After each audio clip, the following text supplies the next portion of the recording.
अधिक जानकारी के लिए हमारे सहयोगी मनोहर केसरी का रुख करेंगे।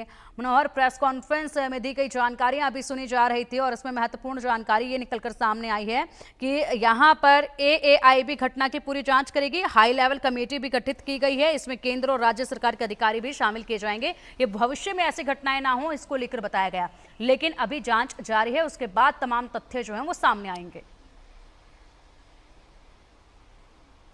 देखिए पिंकी, अभी जो है सिविल एविएशन मंत्री राम मोहन नायडू ने बड़ी बात की है प्रेस कॉन्फ्रेंस के दौरान। उन्होंने कहा है कि हम सभी एंगल से घटनाओं की जांच कर रहे हैं, इसीलिए उन्होंने कहा है कि होम सेक्रेटरी की अगुवाई में हाई लेवल कमेटी बनाई गई है, जिसमें न सिर्फ होम सेक्रेटरी रहेंगे बल्कि सिविल एविएशन मिनिस्ट्री के जो ब्यूरो इन्वेस्टिगेशन है उनके डीजी शामिल होंगे, आईबी के डीजी शामिल होंगे, साथ ही साथ अहमदाबाद के पुलिस कमिश्नर और गुजरात के एक अधिकारी शामिल होंगे। तो कहने का मतलब यह है कि क्या ये टेरर एंगल से भी जांच होगी? तो सबसे बड़ी बात यह है कि सभी एंगल से उन्होंने बात कही है कि सभी एंगल से जांच की जाएगी, क्योंकि दुखद घटना है, काफी ज्यादा दुखद घटना है। उन्होंने ये भी चिंता जताई कि किस तरह से ये घटना घटी और हम वहां पर मौके पर रश किए और वहां की क्या स्थिति थी। काफी दुखद और दर्दनाक घटना थी। तो उसके बाद उन्होंने कहा है कि ये कमेटी जो है सो 3 महीने में रिपोर्ट सौंपेगी।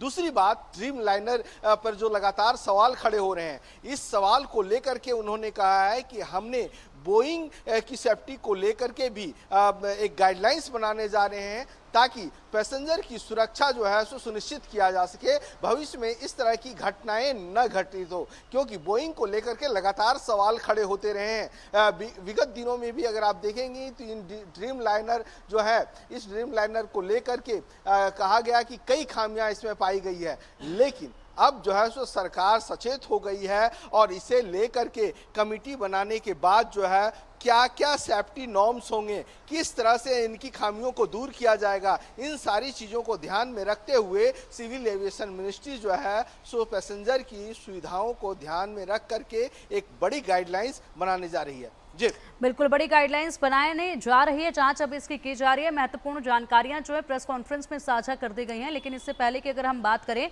तो जिस तरीके से मलबा फिलहाल हटाया जा रहा है, वहीं पर तमाम टीमें जो हैं वो भी मौजूद हैं जो कि इस वक्त जांच कर रही हैं। एक बड़ी जानकारी इससे पहले ये भी सामने आई थी कि आज एक और शव जो है वो बरामद किया गया है बिल्डिंग से।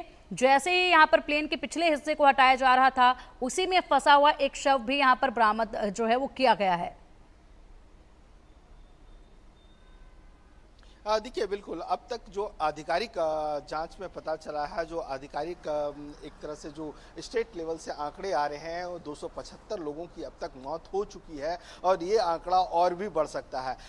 और आज भी एक शव बरामद किया गया है। तो ऐसे में ये एक सबसे बड़ी घटना है और जिस तरह से टेक ऑफ के बाद जो है प्लेन क्रैश हुआ, तो इसे लेकर के जाँच शुरू हो गई है। वहाँ पर NIA की टीम भी पहुँची हुई है और अब जिस तरह से सिविल एविएशन मिनिस्टर ने ये बात कही है कि सभी एंगल से जांच की जा रही है, जिसका हमने सवाल खड़े किए थे। इंडिया न्यूज़ लगातार इस चीज़ को पूछ रहा है कि क्या इस तरह के एंगल्स भी हो सकते हैं, क्योंकि सोशल मीडिया में भी इन सब चीज़ों को लेकर के चर्चाएं चल रही है। तो ऐसे में आज सिविल एविएशन मिनिस्टर ने ये बात क्लियर कर दी है और होम सेक्रेटरी की अगुवाई में, होम सेक्रेटरी गोविंद मोहन है, उनकी अगुवाई में हाई लेवल कमेटी बना दी गई है और हाई लेवल कमेटी जो है सो 3 महीने में रिपोर्ट सौंपेगी कि आखिरकार ये हादसा क्यों हुआ, इसके लिए जिम्मेवार कौन है और भविष्य में इस तरह के हादसे न हो तो हमें कहां कहां किस तरह की सावधानियां बरतने की जरूरत है, किस तरह से बोर्डिंग के दौरान और कितनी बार चेक करने की जरूरत है, इन सारी चीजों को ध्यान दिया जाएगा।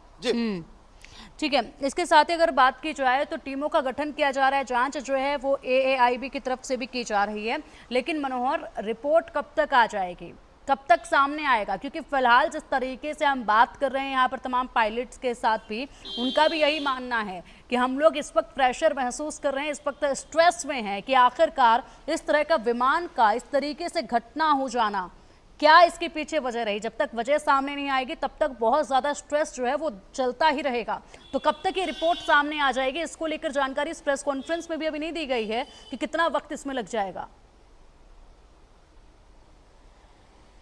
देखिए बिल्कुल, दो चीज़ें हैं, 2 लेवल पे जांच हो रही है। एक तो हाई कमेटी जांच करेगी और दूसरा जो सिविल एविएशन मिनिस्ट्री की एजेंसियां हैं, जो आपका एयरक्राफ्ट एक्सीडेंट इन्वेस्टिगेशन ब्यूरो है, उनके डीजी जांच कर रहे हैं, वो घटना स्थल पर उसी दिन पहुंच गए थे और उन्होंने अपनी जांच अपने लेवल पर शुरू कर दी थी। वहां लोकल एजेंसियों से भी बातचीत करनी शुरू हो गई थी। वो साइट पे जा कर के उन्होंने कुछ सबूत इकट्ठे किए थे। और अब आप देखिए, साथ ही साथ जो एयर इंडिया की फ्लाइट AI-171 है, उसका ब्लैक बॉक्स भी बरामद हुआ।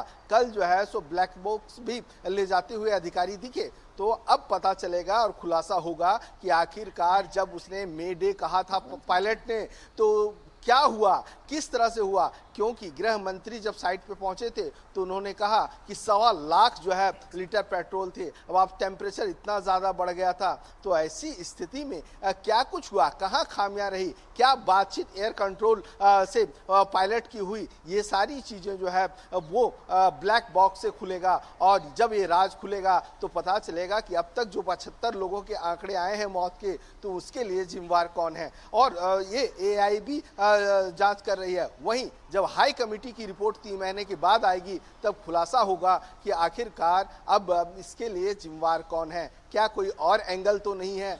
जी बिल्कुल, क्या कोई और एंगल तो नहीं है। इसके अलावा और भी तमाम अलग अलग एंगल से तफ्तीश जो है वो की जा रही है। उसकी रिपोर्ट जल्द सामने भी आएगी और हर किसी को इस रिपोर्ट का इंतजार भी है। इसके अलावा अगर बात की जाए तो फिलहाल क्या कुछ और ज़्यादा अपडेट जो है वो मिल पा रहे हैं, क्योंकि जानकारी पूरी तरीके से दे दी गई है प्रेस कॉन्फ्रेंस में, किस तरीके से एक एक क्रम में पूरा इंसिडेंट जो है वो पेश आया था। उसके बाद यहाँ पर अब जाँच को लेकर बात की जा रही है, आने वाले समय में पॉलिसी बनाने को लेकर बात की जा रही है, उसको लेकर टीमों का गठन किया जा रहा है। तो वाकई में सबसे बड़ा सवाल मनोहर एक चीज ये भी है कि आखिरकार अब इन टीमों का गठन क्यों? इससे पहले क्या जरूरी कभी महसूस नहीं हुआ कि इस तरीके से यहाँ पर रेगुलर चेकिंग होती रहनी चाहिए थी, मीटिंग्स पहले भी होती रहनी चाहिए थी, ताकि समय समय पर यहाँ पर जो है समीक्षा की जा सके तमाम एयरलाइंस के फ्लाइट्स को लेकर। लेकिन ये कभी होता नजर नहीं आया और उसके बाद अब यहाँ पर कमेटियों का गठन जो है वो किया जा रहा है, इतना बड़ा हादसा हो जाने के बाद। देखिए, इसीलिए देश की जनता और तमाम पैसेंजर्स सवाल पूछ रहे हैं। कल भी मैं एयरपोर्ट पे था और एयरपोर्ट पे कई पैसेंजर्स से हमने पूछा कि इस तरह के सवाल खड़े हो रहे हैं, खामियों की बात हो रही है, तो क्या करना चाहिए सरकार को या क्या स्थिति।